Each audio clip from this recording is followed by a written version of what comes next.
Hey guys, welcome back to the Triple M Show. I'm your host, Ebenezer. And I'm your co-host, Yin, and today we have the Dr. Cabbage. Yes, special guest, guys. And today we'll be talking about addiction. So please sit back, relax, and let's jump right into the episode.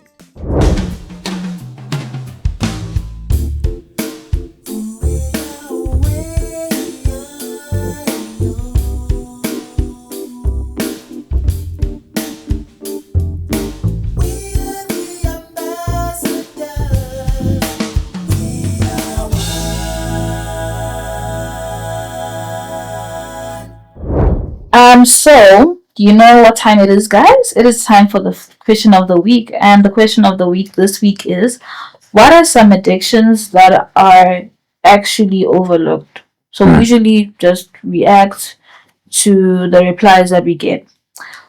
So the first one is phone addictions. Okay. Phone addiction, social media and stuff. I do feel like it is overlooked. I think most of us are actually, I'm not gonna lie, I'm also addicted. Yo, guys, specifically TikTok. Mm-hmm. Ish. I have a problem. Ish. Okay. The next one. I'm saying that I'm like scratching my head because like I'm part of the problem. You are. I'm keeping you guys on TikTok. But can content creators be addicted? Addicted to Yeah. also social media. Yeah. Do you think content creators can be addicted to Well, social personally for me, no. That's my personal experience. But there are content creators out there who can get addicted to their phone because they know everything about everything. Okay. They're constantly online. For me, on the other hand, I even have a time limit on my phone. Like I only want to spend at least 10 minutes Okay. or less. 10 minutes a day. Yes, You actually can't be real. I'm serious. There's no way. I can't spend more. There's sometimes I feel uncomfortable when I'm on my phone for too long. Really? I'm serious. I post, I respond to comments, I'm done. I'm out. So what do you do when you're not on your phone? I'm working. Sure. It's either I'm editing or I'm shooting or I'm driving because I'm always on the road. So I don't have time to sit down. I'm like, I got time for that. I feel like content for other reasons. For some people that I know, they do not like the phone because maybe the environment on social media is toxic. Yeah, that's true. And That's they're true. also content creators. Their life is always there, and they may also be very self-conscious of what they're seeing of Fair. themselves. Fair. And it's a break. Okay, here's another one. Adoration. Oh, as an addiction. Yeah. Okay, that's quite interesting. Yes, this is an addiction. Is wow. Yeah. Can you go out of the house, get ready without looking at yourself in the mirror? I don't have a mirror in my room. Okay. Like it's for me. If you have a mirror in your room, that's kind of like No. I actually would like to disagree there. Okay. Right? I think there's a difference between looking at yourself in the mirror to make sure that you You look bashash. proper. because you might have soap in the back of your ear there. You don't know. There's no way you can go out and miss that. My friend, I've been in that situation because I was rushing. Obviously, Yeah, it can happen. so I get to church. I'm like, bro. So one of my friends calls me aside. Ne? He's like, and I was about to present at the time, Sabbath school. He calls me. He comes, he's wiping me. What's that? It's like, my brother, you have lotion there. So you have to check to make sure that That is a unique Yeah, you experience. bashash. yeah. But I know my sister, I'm calling her out. She's guilty of this stuff. I don't know how many mirrors she has. She's always checking herself. Nah, she's guilty of this. Bro. Okay. Even my dad says she's a mirror in her room. She checks herself in the bathroom. She takes like an hour. I have a mirror in my There's a room. mirror in the kitchen. The window. I know. The fridge. Yeah, There's like no a mirror. need. She's like she's in there. She's checking herself. Pimples. She's Oh, always checking herself. snap. And then she has a portable mirror. She takes she checks herself when she's driving. Never, She's like, she's there. checking herself. I'm good. Nah, that is like, whoa, relax, Too buddy. much. Yeah, relax. You fight. You'll be fine. That's But as an addiction, I kind of see it, but like it's hard to it's hard. I You guess wouldn't think of it. I guess when it comes to the question itself, it did say things that we overlook. Yeah. So in the normal day to day, you wouldn't think self adoration is It's an an addiction, you know. So that's quite interesting. Whoever answered that, shout out to you. Shut up. Oh, you have a big problem. I think this person really thought about it. They really thought They really about thought about it for sure. it. Okay, obvious one, sex. Yeah, yeah. But Okay. do you really overlook it? Yo, yes, I feel like those who are not in that space, In that space, what do you mean? in that space of like having sex, you know, people who are not active, they don't Right. really know about that life, you know. Fair. I'm speaking for myself, like I don't really know people who are addicted to sex because also my company, I feel like a lot of people are like me. Like we you know the Christian thing to do. For sure. You never know, eh? 100%. I feel like 100%. You trust. No. Honestly, I wouldn't say it's a trust thing. Like you can trust someone, sure, but especially within the Christian context, that's not something you can just say, guys, I'm addicted to sex. Yeah. No, you're not going to say that. It's hard to open up to your friends about the cause of the Christian context. Exactly. So, Chola, there's at least half of your friends have that addiction, but you will never know. But that's a scary addiction to Very. have. Because you know, there's this thing that was said on this like Instagram reel. By the way, I watch Instagram reels and I'm proud of myself. I don't like TikTok reel. I don't like TikTok shorts. TikTok is better. Whatever. I love Instagram. No matter how outdated it is, I love it. So it said like the wisest man and the strongest man in the Bible both fell to lust. To lust. So bro, like, yeah, yo, So if you're addicted, run away, brother. Because you're saying that, so do you think men, like the issue of lust and sex addiction, is more in men or it's more dangerous for men than women? It's more dangerous for a woman Okay. okay, than a man. elaborate. You just said bull. Yeah, I just said it's more dangerous for a woman than a man. Oh, okay, Because genetically, right? okay, If a woman has multiple sex partners, right? right, And they all release some sort of fluid in her, right. right? The child she'll have will have all genetic components of those. Oh, That's crazy. that time we went to a ambassador day thing, whatever. It was a rally, and the lady did mention that. That's insane. So basically, you're okay. Maybe if I have an ex and I had sex with that person, my child has a potential of looking like my ex. That's crazy. That's insane, actually. Oh, you know when they be like, "Yo, and this one behaves like your ex." What? You see what I'm saying? Do people actually say that? Yeah. So it's quite it's scary because now genetics play, you know, with characteristics as well. For sure. Now your kid is portraying, and as a man, I'm out here like your kid is portraying this other dude's character. You know, if you think about it as well, you know, there's I'm not sure, there is scripture that does talk about this, but I'm not sure which one specifically. How it talks about certain sins as well, the generational.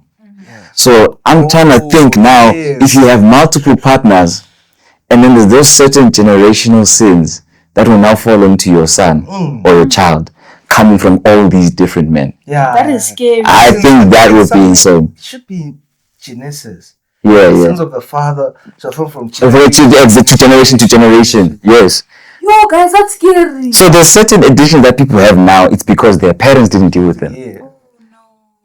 Shame. Yeah, it was a scary verse, bruh. When I don't know who told me. I think my dad or this aunt from church was trying to scare me or something. Yeah. Bro, like, come on, let's look at David, right? Who's David's son? Who's David's son? Is it Solomon? Who's David's son? Solomon, Absalom, Ammon. Those are David's sons, right? But I wanna focus on Solomon for a second, right? Okay. So David, right? Is he not the one who killed Uriah for his wife? He saw, and then that was last. Yeah. and then his son so happens to have 1,000 wives. So it's like it doesn't only go down, but it compounds. It gets worse. Compounds with interest. With interest. So the scene has interest, bro. So now if you are sleeping with John, Jack, and Jill, And then you have a daughter. and then you have a daughter, It's shy. It's shy. I'm just saying. I'm not saying anything, but I'm just saying. Low key. Run away from that. It's really deep, hey? It's really deep. Guys, stop this thing of sitting around, guys. Your children will suffer. Ish. No, that's actually such an interesting take. Of course, I have my views on having sex before marriage, especially having multiple partners for obvious reasons. Fair. But I've never thought of it that way. And that's why, guys, if you need motivation, this is your motivation. Yeah, for sure. Okay, I'm gonna do 2 more. Okay. And then we're gonna go to the next part. Sugar. Sugar. How? Hey, man. Sugar. That has been. Yeah, It's funny. It's funny. Guilty. Multiple people said sugar. Guilty. Guys, how are you so addicted to sugar? No, it also plays with genetics. Okay. Probably your parents have an issue with sugar. Sweet. Or also Mom hates sweets. your mom hates it, your dad. Ish. Yeah, you know what I'm saying? Your parents with your dad. And also, some people lack sugar in their blood. So they try and really. yeah, so it's recuperate. actually not a bad thing for some people because they actually need the sugar Oh, to snap. be good. Snap. That's Yeah. crazy. So like sometimes Okay. your cravings that you crave, right? It's not really that it's an unhealthy thing or what. Your body actually Needs it. needs it to be sustained. Oh. Yeah. Okay, so the people who are watching this, when you ask your parents for chocolate, tell them it's healthy. It's actually Yeah. healthy, guys. No, they. Once in What? a while. Now you're taking it out of context. That's the TikTok when I use it when I was See, younger. typical woman, they weaponize I'm just taking what you say. You're a weapon. And I'm just saying it. Oh, you just I'm saying saying it. what you've said. You're just cooking it, man. Just- Exactly. okay, cool. Yeah. Okay. Okay. This person did say last. Okay, this one. Yeah. Addiction to music that makes you emotional or sad all the time. Hmm. You know what I've heard? Certain people actually listen to sad music on purpose when they are sad to make them more sad. I don't understand what that is because, if anything, I listen to gospel when I'm sad because it makes It makes you feel better. I think I used to be one of those people, dog. Yeah. Going in my emo phase, bro. Yeah. We all had an emo phase. Okay, You never had one? You never Oh had my one. I had one too, bro. Yeah. It's in my emo phase. I was quite a sad kid, bro. Like I wanted to be that sad puppy, you know. That's actually cringe. I cringe. But then Man. you realize that the subconscious is a very powerful thing. The sure. subconscious Okay. mind, Yeah. right? So now the more you listen to that music, right, you're telling your subconscious mind, we're gonna be like this consistently, right? So whatever happens, whatever because like, okay, now I'm gonna go in deep into the science. Yeah, let's get Okay. it. So the conscious mind is 5% of your mind, Okay. but we use it all the time. Right now, you're using your conscious mind, you're Right. present. Right. Then the subconscious mind is 95% of your brain, Okay. right? But the thing is, it captures everything right. from birth, Okay. every little mistake, That's habit, crazy. and everything, and it actually hides things from you, right? Mm. Like memories, because it knows that you're not able to actually be with this memory, right? Okay. Hence, people with trauma who have been raped and stuff, they barely forget because now the subconscious mind is so powerful that it makes you forget that this has actually happened to you. That's And crazy. stuff like that, because it knows that you can't handle it emotionally, but still, even though it's protecting you, it delays you Okay. because now the way you act is now shaped by the subconscious mind. That's So crazy. consciously now you avoid long-term relationships, you avoid certain things because of that snap. trauma, even though you can't recall the events of that trauma. Yeah. Now the way your brain is now preventing everything that has to do with trauma, even finding love, protection, relationships, all right. of that. So yeah. Okay, I don't know what we were talking about, but Oh, sorry. yeah, I just went deep into it. We're talking about music. Music, yes. So music plays a very important role because now it's big on the subconscious mind because it now goes to your senses, your five senses, what you hear, the way you feel, the way you act, the you way may you be act. acting like, and you won't even know it's You from won't this know, music. yes. But it's from the It's from the So music. now that the music now feeds to that negative energy that you have in your subconscious mind. So now you're now feeding it more and it becomes Shame. bigger and bigger and Wow. bigger. And then you end Yeah. up being, maybe that can even, you can end up depressed. Yeah, and suicidal, For sure. depressed. Yeah, the That's things we insane. actually say to ourselves Yeah. and listen to, Yeah. they shape us. Yeah. So hence why a therapist will say every time you wake up, go to the mirror and say, "I love you." You're confident. You're him, and what. It actually shapes now your subconscious affirmations, mind. Yeah, yeah. affirmations. It resets your conscious mind to believe that you're good. You're Yeah. confident. You're him, and then now you actually have that confidence. For sure. Yeah, but it takes a while. Apparently, it takes 90 days for you to Shit, Reset. that's why it's so hard, eh? even with exercise, it takes 90 days for you to Yeah, it's reset. try for me. Yeah. It's try for me. Thing is, I feel like if with exercise, Mm. if unfortunately I do rely on motivation, guys, yo, and you know what motivates me? Hating on myself. It's bad. It is bad, ne? But it works. I'm telling you, Okay. I'll be the most motivated person ever. And if I am consistent for like 2 weeks, Right. 2 weeks straight, Right. I'm locked in. I'm locked in, and the only time my streak of exercising and being fit, it'll stop when I skip one day. That's why I don't like taking breaks if I'm on a fitness journey. And I remember my first serious fitness journey, I was in grade 10. Right. Yo, my parents told me I was fat, guys. Yo. And they told me to my face. They told me, because they were looking at me the other day as they were taking pictures of me, and they were like, yo, you're fat. Yo. Guys, yo. And I was so sad, like my self-esteem, but I changed my I was life. just sitting Yeah. on it. Yeah, that would have been painful. That yo. But sometimes you need that trauma, dog. Because look, now you're not fat. Ish, guys. Not Yo, fat. I was enough. What? Guys.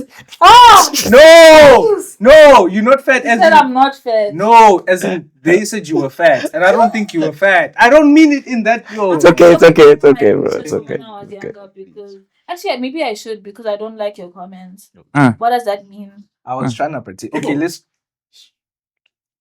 jump right. Okay, something just happened in the background. Just crazy. But let's jump in. Yo, we've been yapping. We haven't even started. Okay. Now we're going into the questions. Right. Therefore, Right. why do you think our generation likes to joke about serious things, even addictions, like especially for me, from what I've seen, the choofing thing? I feel like we make it a joke on TikTok when they start to vibrate and shake when their tooth is missing for like 2 seconds, but it's an addiction, guys. Like it's an addiction. So why do you think our generation jokes so much about serious things? It's easier to laugh about something than to do something about it. To address it. It's much easier. And I think another addiction that I would like to add, but I haven't fully thought it out. We'll figure it out as we go. Okay. Like comfortability, I think, might be an addiction. True. Because to be too comfortable. Okay. People have become too comfortable in doing the wrong thing, because when you now have to change, it's going to take a lot of effort. You are so addicted to that feeling of not doing nothing, because the alternative is 10 times harder than doing nothing. So I think that's why maybe our youth as well, they make fun or make jokes about these addictions, because we're too comfortable in it being okay. But then when we decide to do things about it, it's a whole other process. It's a lot of work. I mean, letting go of an addiction is hard, because there's some people who would be addicted to things, for example, like porn or, I'll make porn as an example. A lot of people who I've talked to about this, they started watching it when they were like 9, when they were very, very exposed to it at a young age. So That's like grade 3. Exactly, like grade 3. I don't know. Nah, not grade 3. But yes. We can even say grade 3. Yeah. Imagine that's the first time you're exposed to something that your body is not even ready to comprehend. Sure. And then for the next 10 years, you're stuck. So now we make fun of those things, especially with smoking as well. A lot of some families are exposed to where maybe the mom or the dad smokes, and then they end up smoking because they saw them doing it. So now when it's time to say, let me stop, it's very difficult. So it's easier to laugh at the fact that this is a problem than to say, let's fix the problem. Yeah, especially it's so characterized that people don't realize it. Yeah. If you look at white people, right, they smoke a lot. Fair. Right? Because the kids saw the mom and dad smoke. Sure. Understand? Then you see with black people, right, we're very obese, right, because of Kentucky Fried Chicken, eating all of the cholesterol stuff. Fair. And then you look at Indians, the curry. You understand? It's so, it's in you, and especially with the porn thing, it's so bad because now it shapes your chemical reactions in your body, right? Right. Now, whenever you're doing what you're doing, right, your dopamine goes high. Exactly. You feel so excited. It feels exciting. You have like a sugar crash, like a sugar high. Then when you crash down, it's so bad. You feel so bad about yourself. For sure. And you're so down. That's the bad stuff about these things. Not even the physical about it. Even in future, your relationships with others, your future relationships, those things that you are watching, it's not real life. And now you're gonna go into a relationship thinking, this is how you do things. Yeah. This girl doesn't know anything about this. You're gonna traumatize her. Guys. How are you gonna get married? Because now you just need constant gratification. For sure. And some, especially with women that I think we are exposed to, are like sex before marriage, right? And now I'm used to pornography. I'm used to that, and she's like, "Whoa, I don't know what this is about, gang. I don't know these things." So yeah, it's very bad relationship wise. Yeah, but to answer the question, I think it's that, man. Comfortability. Yeah, comfortability. For sure. I didn't ask you, what do you think, what addiction do you think is underrated or is not looked at enough? I think the fear of I'll start tomorrow. Not the fear, but the constant thing that I'll start tomorrow. Yeah, procrastination. That's the one. So bad. That's the one. Procrastination is an addiction. Yeah. It's so bad. It's a big. I also struggle with it sometimes. They correlate. Yeah. Much you said. Yeah, procrastination is so bad because you keep on saying, "I'll start tomorrow. I'll gym at this time. I'll go. I'll start this idea at this time," and then now you just become comfortable now. For sure. You understand? And For sure. Procrastination. Yeah, and we all hear from our dads that a man can never be comfortable. You understand? Yeah. A man can never be comfortable. So now you just become comfortable and. So a man should become comfortable in being uncomfortable. Yes. Word. But then you're comfortable. No, you're comfortable. Okay, we're not gonna go deep into that. Okay. Let's not. Yeah. We're gonna leave it on the surface there. Okay. What are the different ways? Addiction can find us? Influence. I think that's one of the main things. For example, peer pressure. That's how most addictions start, especially with our peers. Yeah. I know people who never thought they'd ever drink in their lives. And then because they were surrounded by friends or people who were partaking in those things, they start drinking. And the worst part about it is they end up being more addicted than the people who introduced it to them. Which is sad, but that happens quite often. So I think one of the reasons how it could happen is peer pressure, maybe. Yeah. 100%. Yeah. Peer pressure. So I also have to answer. Wait, I'm thinking. Yeah, you have to answer. You're looking at me. How my host? Come on now. Answer the question. What is the question? Okay. What are the different ways that addiction can find us? Addiction can find us. I also think I was about to say the same thing, influence, but I think also sometimes it's not even by choice because you choose those friends. But sometimes your community, it can be your family or just community. Your environment. Yeah, the environment. I actually went to go and get to buy sweets with my friend the other day, and now as I am at the shop, it does like a tuck shop thing. I see this child.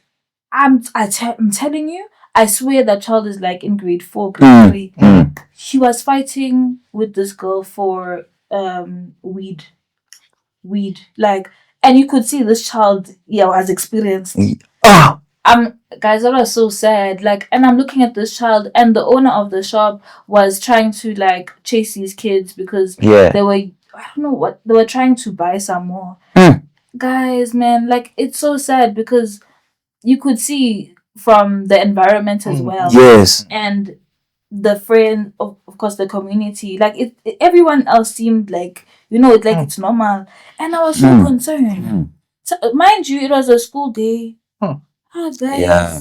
Yeah. that was so sad. So I think influence, but from maybe your community. Your community And it's as well. unfortunate because sometimes in these cases they don't choose and they're just born into these places because the kids don't know any better. For They sure. will learn from what they see. What they see. Exactly. Yeah. So yeah, that was so sad to see. I think I'd go with personal ethical morality. Okay. Okay. Right.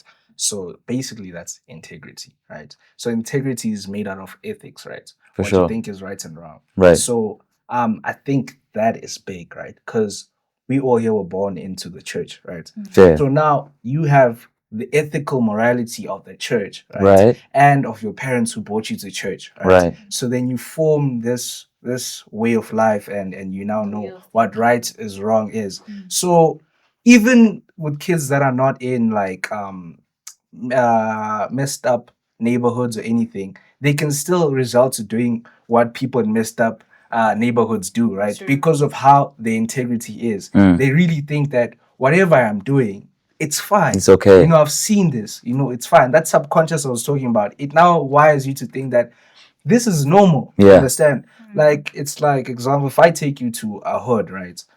I don't think you'd fit in, or you'd be even scared. But like when I go there, or because I've been around that neighborhood or what, I'm calm. Yeah. Like, this is normal. Yeah. But then to you, it's like, wow, there's drinking over there. Someone's peeing in the corner. Someone is they kissing.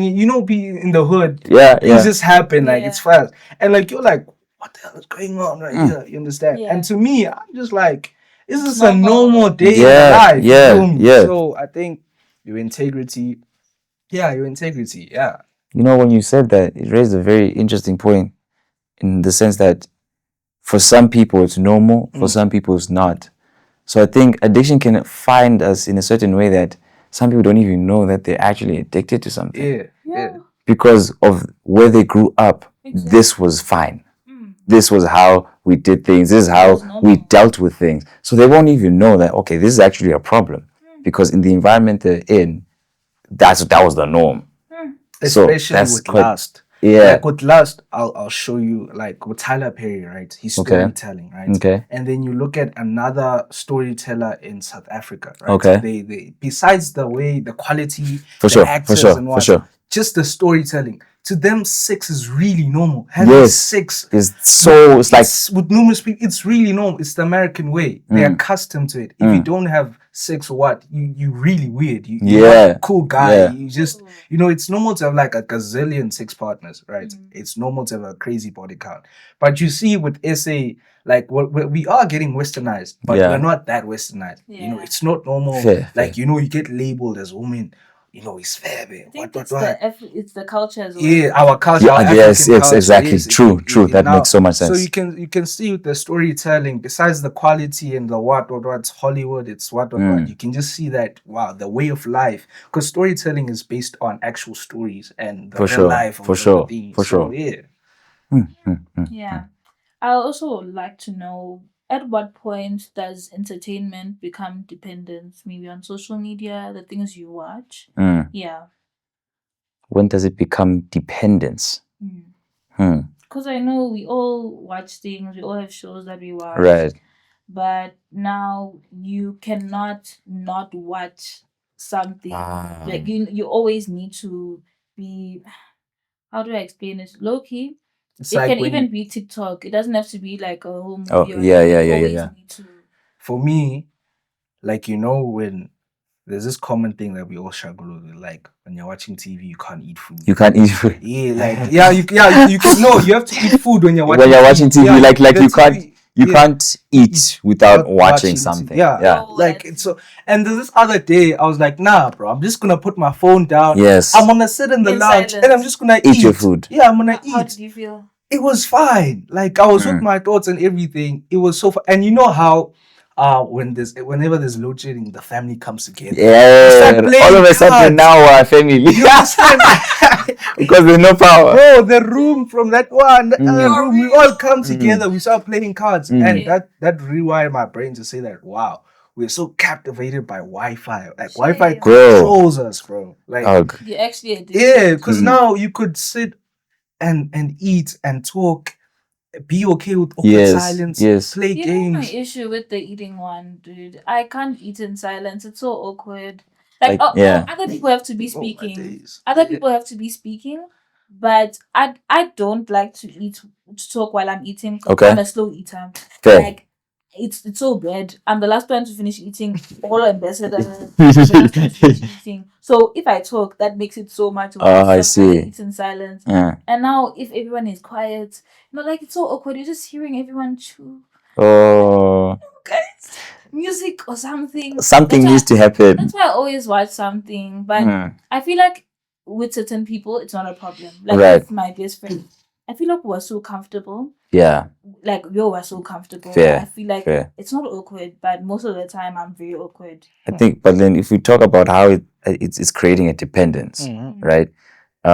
Eating food, you touched on it briefly on how in certain addictions they give you like a certain high. Yeah. Food on its own gives you a dopamine boost. Indeed. Yeah. Like eating food gives you a dopamine boost. But because in this current generation, we're addicted to dopamine, man. Yes. That's another addiction we should put there. Dopamine. We're addicted to feeling good, to feeling nice. So if I'm eating, you get. How can I structure this? I feel like it starts with the watching, right? So you get a certain dopamine hit when you're watching something, right? You get excited, and then it gets to a point where that's how most addictions get.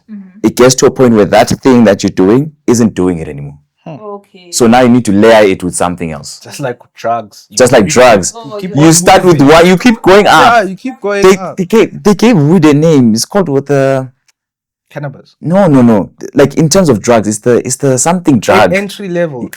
Is that the thing? I think that's the one. Yes, there's a name for it. Where it's like if you start taking this, it's your path to taking cocaine. there are levels. There's levels to it, so it's like an introductory drug, or I don't know. Yes, but you know what I'm saying. Yeah. So like in the same sense, you become so addicted to watching TikTok, watching movies or whatever, watching them constantly, you end up being bored. So now when you just eating alone It's isn't. more. It needs something. Yeah. Yabo? Because like it becomes part of your system. Like Yeah. with weed, your system is now accustomed to you feeling this thing. Yes, It doesn't you give become that so high used to anymore. it. It's now like used to you. yeah. So like you have to go up. Exactly. Yeah, You need the up next and up. hit, the next thing. You love talking about drugs when I look at it. I want you to zoom next. I love drugs. Jokes. You want us to get cancelled? So, nah, but I love drugs, bro. You know. Mad. No, the No, study but of drugs. actually, like let's talk about this. No, next question. Medicine. Why do some people return to habits knowing that they hurt them? It goes back to that. Drugs. No, okay. Let's go to the reason why people do drugs. Right. Your life, the way you live. For sure. Why people? Let's go to the common drug. Cigarettes, right? For sure. Cigarettes are a drug, right? They have nicotine, right? Yeah, nicotine, tobacco. Yeah. So it's a drug. Yeah. So cigarettes are a baby drug, the way we view them. Baby drug, but very dangerous, right? People smoke because of what nicotine does to them. It calms your nerves. Right? It really Gateway drug. I'm sorry. The word just hit me Gateway now. drug. Gateway drug. Yeah. Yeah, you're saying?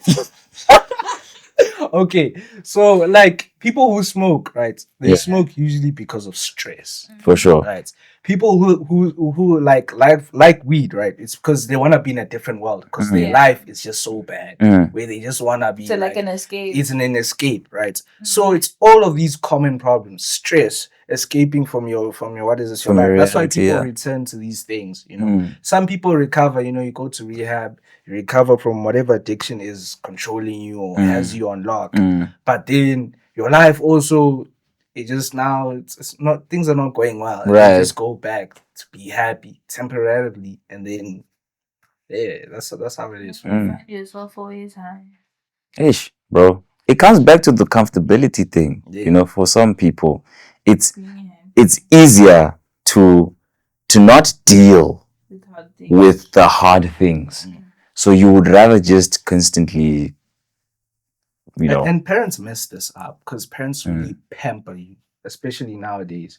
We get pampered by our parents. Like everything they do for you, that when they're gone, and then now you go out into the world, and then you just start finding problems. And then now you think all of a sudden there's things coming for My you, parents you know. come fix them for me. Yeah, and they can't. Ish. And then you That's now not resort bad. to drugs. You know, that's why rich kids, you know, and then Yeah. they're left with the inheritance. Yeah. Hey, this guy can't do anything. The company goes down. It's because of those small things, you know, the parenting style. Yeah. Understand? Yeah. I think it's, as a parent, you should train as much as like they say, the older you get, the more responsibility. And I think that helps train a child Right. to deal with problems and learn how to deal with them alone.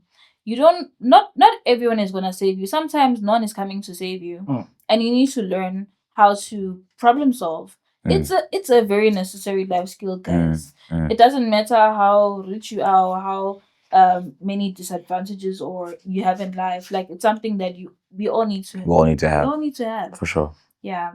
So we're gonna take a break here, and we'll be right back for the second half of this episode.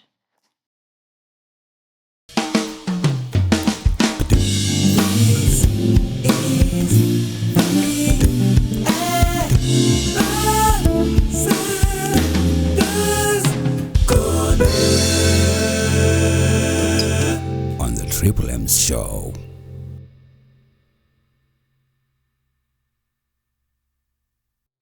And we're back for the second half of the episode, guys. In the beginning, during when we were talking about what do you call Christians being afraid of speaking about their addiction, specifically sex. That's what you're talking about. Why do you think Christians are afraid to seek help? Like maybe speaking to elders, or because I understand just saying it like that, oh, I'm addicted, you know. Yeah, but to actually get help, why do you think they are afraid to get that help? We haven't been given the space to open up about it. Because if you look at, especially I'll talk about it in the Seventh-day Adventist context, right? A preacher will come on, preach about a certain topic, preach about, let's say, sex in particular, and he will create this idea that if you are partaking in such things, God hates you. In as much as he's not specifically tackling that there's this saying that goes around, which I think is 100% true. God hates the sin, not the sinner, right? So I know I'm a sinner. I know I'm dealing with this thing that I'm dealing with. But because the church has created this idea that when you are separated from those that God loves, it makes it difficult for me to go to the church, to go to my friends and say, guys, I have a problem. You understand? Yeah. That's from what I've seen, which is why I love it when youth are the ones preaching, because they understand, they can relate to each other. So when we're now relaying a message, I'm not giving you these 10 commandments, these things that you need to strictly follow, otherwise God hates you. It's Ntwana, we have a problem. I am here. Let's reason. Come, let us reason together. You understand? Yeah. God wants people who can communicate. He doesn't want people to just accept information. Yeah. Right? We can barter with God. We can question certain things like, God, why would you allow certain things like this to happen in my life, etc., etc. But that space hasn't been created for the youth because it's such a taboo thing to talk about. I can't go to my local pastor or my elders and tell them this because I'm also afraid of being judged. You understand? So I think that's why it's harder for us to come out about it. We haven't been, it's not comfortable. We haven't been given that space to say, you know what, guys, if you are dealing with things, let's talk. You understand? Yeah, Yeah. I hear where you're coming from.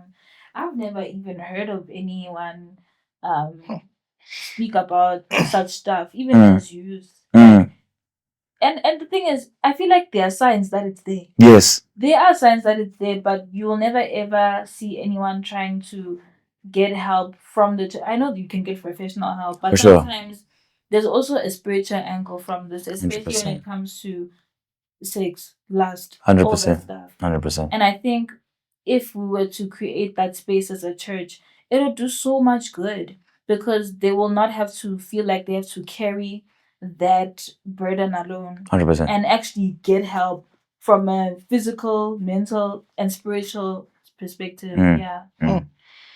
Yo, man. Okay. I think for me it's the projection Okay. that is made, right? The projection is made that we sin because we are sinners because we sin, and that's not accurate. We're actually sinners because we're actually sinners, right? So I Yeah. think that projection is now shaped, especially by the older generation. Yeah, I'll leave it at that because I don't want to go deep That's a into very Yazzie. I think dog. Let's not overlook that point. That's a Yeah. very, very powerful point that you Yeah. just made there. Very, very powerful point because that projection. I am not. It's like I'm not worthy. Yeah. I am now seen as less because I have this problem. Yes. That's a very, very powerful point that he made there. So if that projection isn't broken, Yeah. we will always feel like nah. I'm higher Understand? Yeah. So those people who we are supposed to be going to help to the people in the church. In fact, I think the church is the best rehabilitation center in the world. People don't understand that the church is actually a hospital. Yes. All sorts. It's a man. You know, because like it's for people who are sick. Yes. It's not for people who are exactly. who are good. I'm not going to church because me, I'm high and mighty. Yeah. I'm going there because I'm already on the floor. I'm down. I'm broken. Jesus, help me. There's so many. There's someone in the ICU. There's someone in the recovery. Yeah, in the recovery unit. You understand? Because the church, there are people who have different spiritual maturities. Yeah. And one is a beginner. One is intermediate. One is up Sure, there. sure. But it doesn't make them better. Better. You understand? Yep. It's just That's the one. the maturity. Yeah. Clean. Let's Because you're gonna go too deep now. Yeah. Okay. Number 7. If addiction runs in your family, should you be more careful, or does that create fear or unnecessary paranoia? Oh, you 100% have to be careful though. Yeah. I hear that, but I think from my experience with friends I've had who also maybe have family members who drink a lot Fair. and fight a lot because of getting drunk. Drunk, yeah. I feel like okay, wait. The necessary paranoia name. It's a thing of I'm trying to think of this day when we spoke. But I feel like you should be careful. You should be careful, and it's a thing of you need to. I would recommend just avoiding the thing completely. Like let's say it's drinking. Sure. Why try and be careful and still drink, and then now slowly get into because you're in a very vulnerable position. Yeah. You're in a space where you are surrounded by people who drink. It's normal, and it might be a curse. And then you go and still drink, saying, okay, I have this issue. You recognize that you have an issue. Your family has been doing this, and then you proceed to drink, thinking that you can control it, you can manage it. From what I've seen, it doesn't work. Doesn't turn out right. There's no managing. Yeah. It is the same cycle again. For sure. For sure. For me, I'll just stay out of it. Stay out of it completely because I'll use the last thing again. Do not try and overcome a sin by going to see if you can survive not getting addicted. Just stay away from it. Don't try and overcome lust, putting yourself in a position where you can be tempted. Right. Stay away from it completely. Yeah, I think that's beautiful. That's perfect because the people like to test themselves sometimes. To say, me, I can I can go, because when it comes to the family context, ne, I think being careful is very, very necessary. Like we had spoken earlier about generational curses, generational sins, right? So it could be one of those things where if you are not careful, you might end up falling into it. Yeah. Right? Guys, certain situations you can't control. There could be, you know that your family is let's say, let's use alcohol as an example. Everyone, there's a lot of people in your family addicted to alcohol and everything. And then life hits you in the most unexpected way. Ne? You then remember, oh wait, I've got family members who drink when they are feeling bad. I'm feeling bad right now. Yes. I'm gonna try and drink, and then the cycle continues because you were not really careful. You're not actively being cognizant of the fact that there's a problem in my family, and I have to make sure that I don't fall for it. So it's a good thing to be constantly aware that there's an issue, and then using the word, using constant prayer and communication in a relationship with Christ, that you are having this discernment to say, okay, when a situation like this is happening, I will always avoid falling back into that cycle that my family has been falling into. So I am 100% for being careful. I agree with him, and you have to come to the realization that your parents aren't perfect. Yeah. Or your legal guardians aren't Yeah. perfect. Yeah. Right? Because you know how parents always, when they reprimand you or trying to show you that they're doing good for you, they always say that I didn't have this growing up. I did this for you. They didn't even do this for me, right? So, do that for yourself. Don't do that to your kids, right? Okay. Always have that thing that my parents did this wrong. Right. And I'm not going to do this Right. wrong. And don't project it to your kids, Yeah. but project it to yourself, right? To say, I'm not going to do this because my parents did this. And it's not a thing to say that your parents were bad. They're just not perfect because no one is. They're sinners just as you are. But you learn from the deep sins that they struggled with or they projected on you unknowingly or not intentionally, right? And then you learn from those things and say that I will not do these certain things because they've been done to me. They've been done to me, and I did not like the way they were, the way they lived their life, or the way I lived my life, or the way they lived their life because of that. Right. Yeah. So I think realizing that people are not perfect, especially your guardians, it gives you that mindset to be like, I don't have to turn out to be like this. Understand? I know. And it's because maybe I'm constantly in paranoia. I think a lot. So I think, yeah, being paranoid, it can be good. I feel paranoia because I'm naturally, I paranoid. Yeah. Okay, there are people who are conscious and who know they have an issue they are addicted. How do you help someone who who doesn't think they have an issue? Like they think this is I'm okay.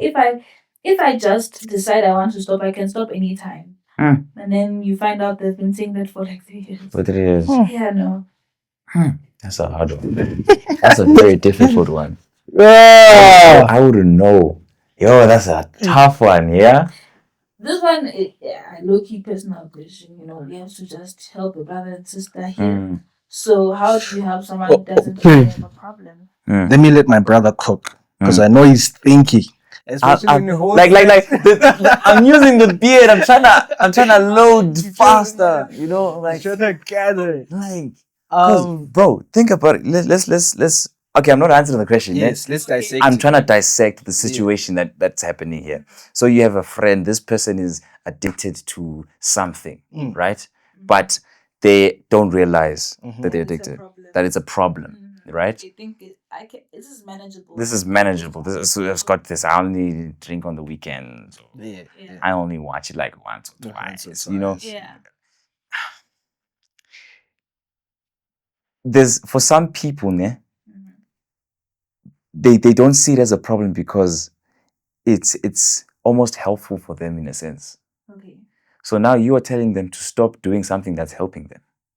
So you're the enemy. No, so you are the enemy now. Because think about it, like, for example, I'm feeling bad. Some people, when they drink, they genuinely believe that I feel calmer, right? I feel relaxed. Yeah. I'm able to then now handle certain situations or handle certain emotions by numbing the feeling. So then you come to them and say, nah, bro, that's not good for you. They're going to be like, what do you mean, bro? Look at me. I'm amazing. Yeah. You understand? Yeah. So for some people, it's not even a thing of, for them, to them, it's not ruining their lives. That's what they think, obviously. But it, subconsciously, when we're talking about the subconscious mind, there's certain things that it's really destroying and silencing things that they need to actually feel, but then they don't. So I don't know. Dean, tell us. How do you then come to a person and say, bro, stop doing this? Okay. One thing I can say, because I feel like I've been blessed Mm. for the one thing. Mm. I've had so many mentors Mm. in my life Right. from all forms of life. Yeah. Right. And the wisest man is the man that has nothing. Mm. Because he knows why he has nothing. Okay.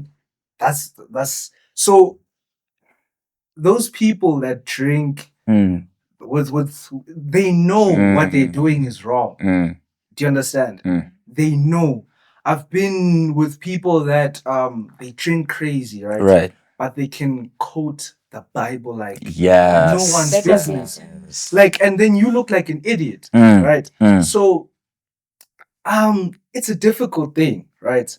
But one thing you have to have with a person is common ground, Okay. right? One thing I've seen with people is that they hate the feeling that someone is better than them. Fair. So you never come Oh, with yes. the approach that you are Yes. better than someone, Yes. or you know better than them, Yeah. or you understand their problem because you've never been in their shoes. Mm. So you Yeah, don't true. understand Mm, what mm. they're going through. You understand? So it's always the introduction is the best is the first thing you have to master. For sure. Yeah, the best thing actually you have to Oh. master. Because now it's how you build the relationship with the individual. Right. Right. And you consistently try knowing that person. You know when you have an interaction with someone, you get to know them. Oh, You snap. get to know how we can talk, how we can come about, we can agree to something. And now you start saying, look here, what you're doing, it's not right. it's not right. You understand? It's not right for you and your family, or for you, or this. Imagine if someone would see you like this. You understand? Make them realize it, right?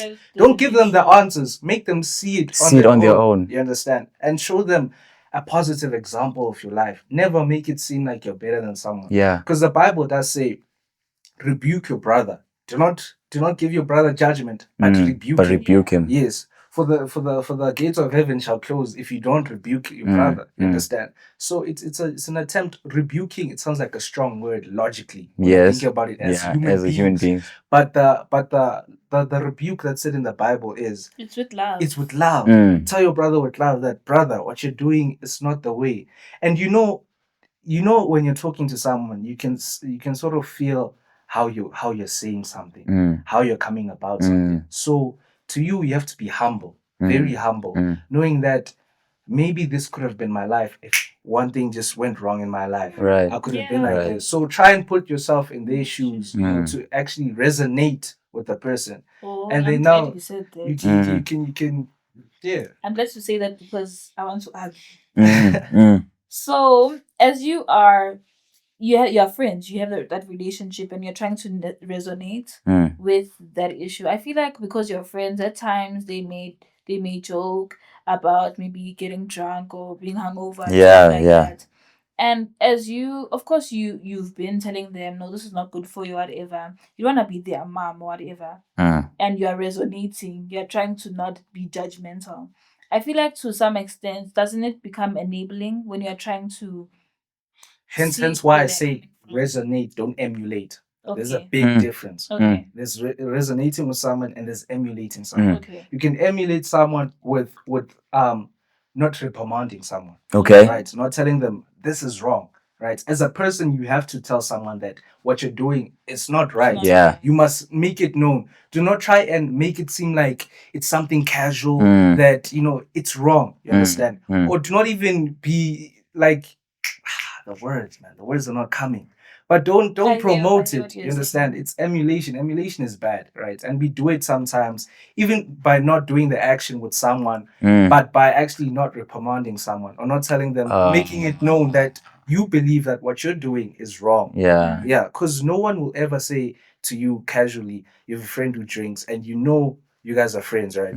And he'll never come to you and be like, hey dog, let's go drink. Yes. You understand? Because Yes. he knows where you where stand. you stand. So now, if now he doesn't know where you stand and he's like, let's go drink, and you're like, nah, bro, not today, not today. And you keep on saying not today, you're emulating it. Yeah. You're making it seem like there's a possibility that You one must say, day I don't we're drink. going to We're drink. gonna drink. Yeah, you just say, Yo. bro, I don't drink. I'm Mm. not this type of person. So there's a bit of a difference by resonating with someone and emulating with someone. But I think number one is the very important one. Yeah. How you approach with the person who's dealing with something and they don't know that it's a problem for them. I think your approach is very important. If it shouldn't be like you said, like in a judgmental sense, but in an understanding sense, putting yourself in their shoes, right? That's the first thing. I think number two, we should really practice having real connections with people, because it's easier to talk to a friend about something if I truly know them. Yes. If I know, because I've got I don't want to talk about what this person was going through, but because I've been friends with this person for so long and they have this certain addiction that they're struggling with, I know them.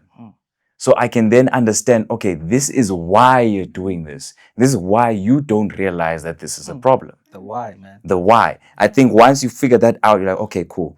Here's my approach. I understand why this person is going through this. And then number three comes in the conversation. That's when we can now say, okay, bro, this is the problem. Let's talk. Because we've built that connection with them. And the connection needs to be not just aligned with what they're going through. Not aligned. The conversation shouldn't be just about what they are struggling about, right? The connection. How they can overcome You know, how they can overcome it as well. Because maybe they don't know how. And you Yeah. have to be, people think you have to be very soft with these people. And I don't think you have to. With me, Straight. Tell them straight. yeah, sometimes when you're in a relationship where you've encompassed all the stages, right? So that relationship to building it, there's a point where we have to be as raw as we are. Honest, Because like now, you're wasting your time and For you're sure. wasting each other's time. For You know, sure. you have to be honest. As much as you have to sugarcoat in the beginning to try and build a relationship with someone and not judge them, sometimes you have to tell them, brother, it's like this. You know, Yeah. if you continue like this, it's chai. You're not gonna live a good life. You're not gonna be, you know, whatever. But it's going to be hard for a person to listen to you if you're not close to them. Yeah, true. The connection is important. That's the very important thing. It has to be a very good. Like I can come to any random person. Hey, bruh, have you seen how reactive people are? Have you guys gone? Because what we usually do, maybe when we're doing outreach, we go to a taxi rank and we're preaching to people. Have you seen how reactive like drunk people are when you start preaching? Yo, they'll make fun of you. They're mad. They're angry because who are you to tell me? I don't know you. You don't know what I'm going through. Okay. You understand? I was telling You think you're better than us. You think you're better than me. That's the point. You understand? So because of that, you don't know them. You don't know what they're going through. Yet you are telling them to stop what they're doing. Why? You know why I'm saying what I'm saying, I saw a TikTok video. I don't know, maybe you guys have seen it. This man was trying to preach to people at a bar. I think it was Groove or it was a club. That's interesting. He brought a speaker with a mic and was preaching, trying to preach.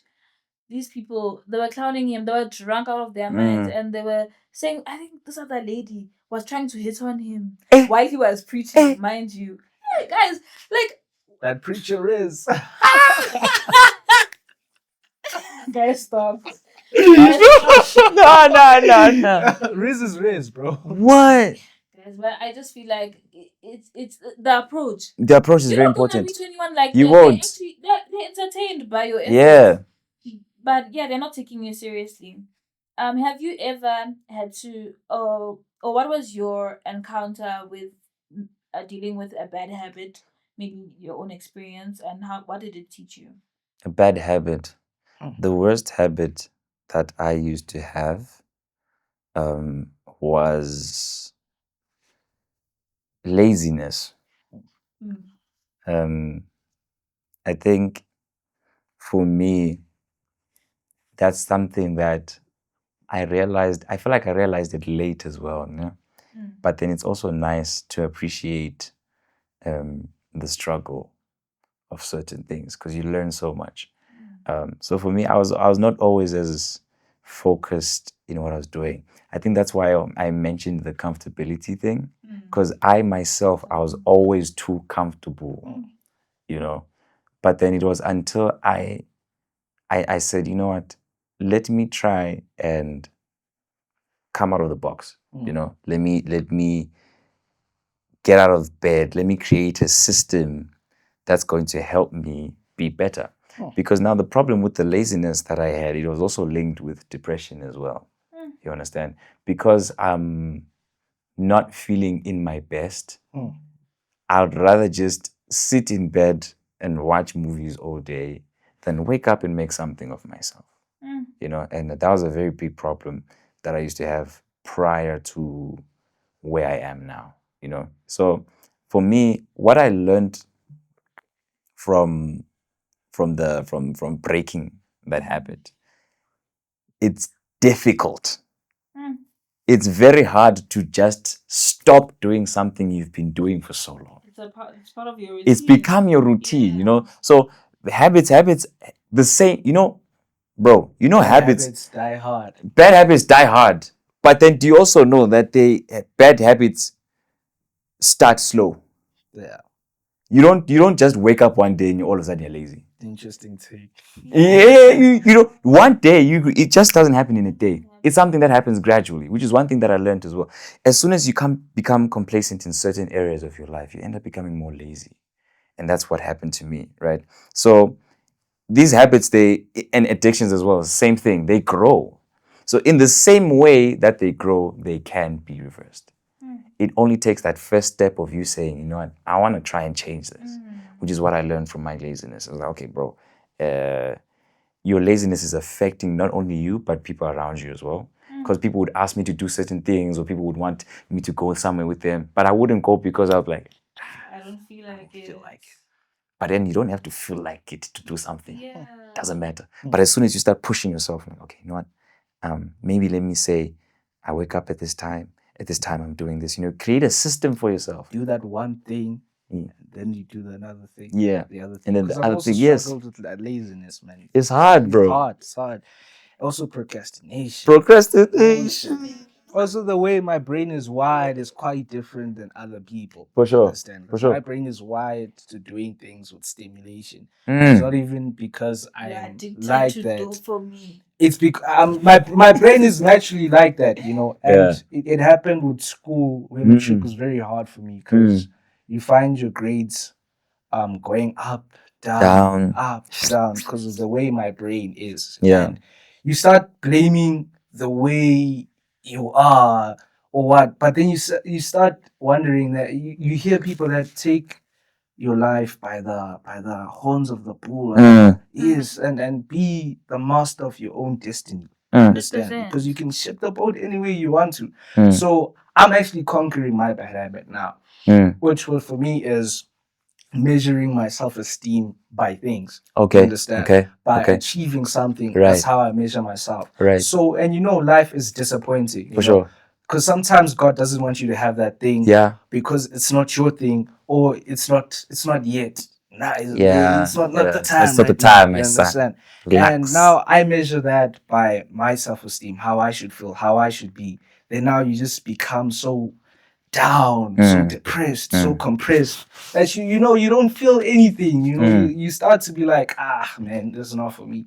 So I've learned that my self-esteem is measured by who I want to be, Right. who I am, who you are. You understand? And now you just learn to say, I'm gonna do this. I'm gonna put all my heart into it. And if it doesn't work out, then it wasn't for me. You understand? Try So the next thing. try the next thing. You understand? Try next time. Oh, keep trying. If you feel like there's something in you that says, yo, this is meant for me, it's just keep trying. So I think that self-esteem, having a low self-esteem or measuring my self-esteem by things, I think that's my bad habit. For sure. And I've discovered it. So now it makes it easy for me to 100%. to overcome That's it. what they always say. The first step of solving a problem is realizing that you Realize have you a have a problem. problem. Yes. So you have already gotten the first step out, and now there's certain systems that you've also created for yourself Yes. to realize that you are okay just who you are. Oh, And I like that, man. I appreciate that a lot. type. But I also want to know your habits.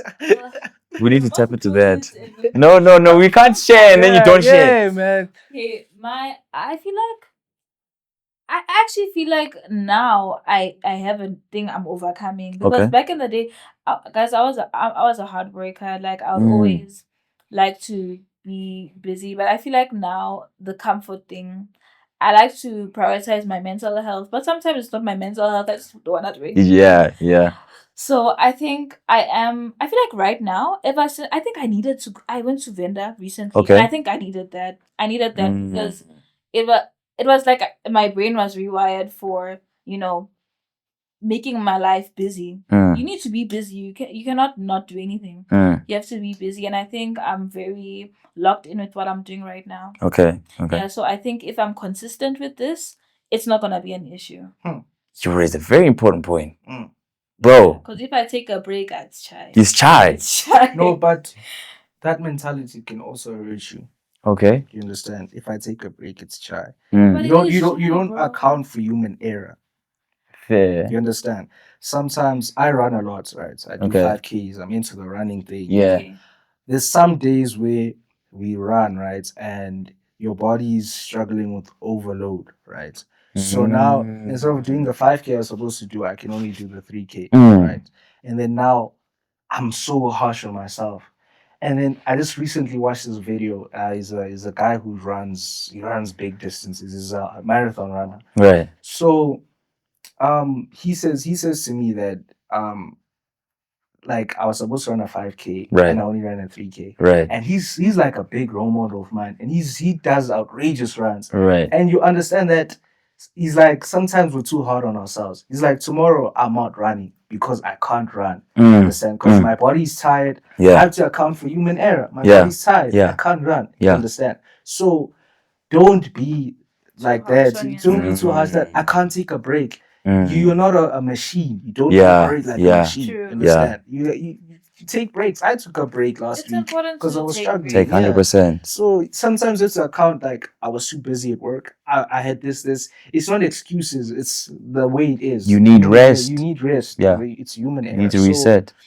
just account for those things, and you actually might even start pushing yourself even more to know that because that your brain now knows that I can't right now. It's chill. That's chill. And then now you know that when you can, give it your all. Now you just be easy on yourself, bro.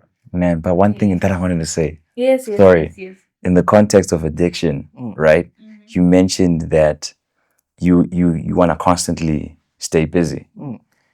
Some people struggle with addictions because they've got too much time.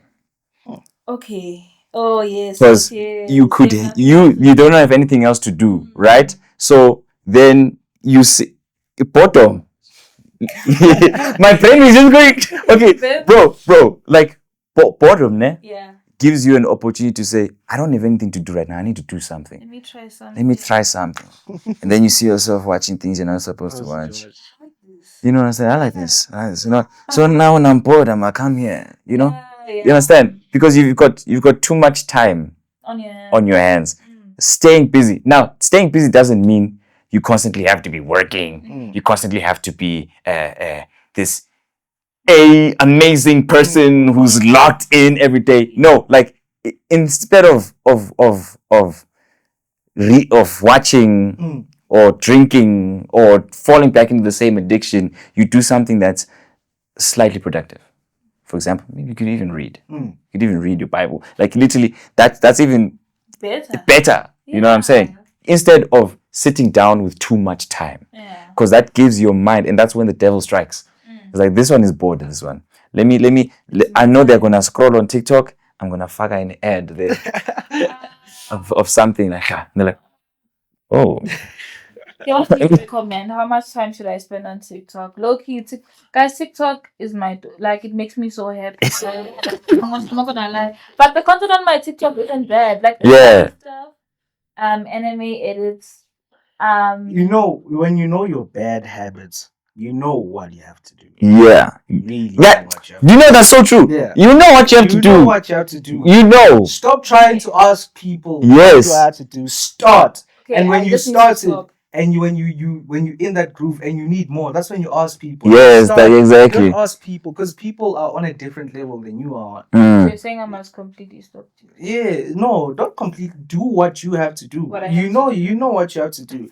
It's like the gym analogy. There's always three types of guys in the gym. There's one who's entry level. He wants to be like the guy in the interview. I don't know why you're touching me when you're saying entry level. You say You guys are like, there's one who's entry level. You. There's one who's entry level, one who's here, one who's up there. Yeah. Right? And they're all trying to be like each other. And Yeah, that guy true. there, so just take the first step. Yeah. If that For guy sure. who's entry level just wants to be like the guy who's next to him, he's not gonna compete because that guy has been Yeah. coming here longer than him. Okay. Okay, Take us guys, we are closing now.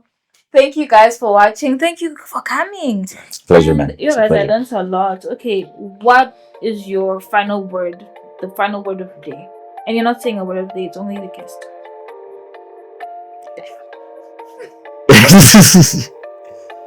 Read, pray, and fast. Okay. So concise and straight. That's all I'm gonna say. Anyone want to do funny things? Read, pray, and fast. Amen. Yeah. So please, guys, like, subscribe, comment, read, pray, and fast. Or you can comment what are your addictions. Guys, this is a safe space. Yeah. If we're gonna see hate comments, we're gonna block you. I don't even know if you can do that. I don't know if you can do that. Please follow us on TikTok and Instagram, and we'll see you next time. Yes, sir.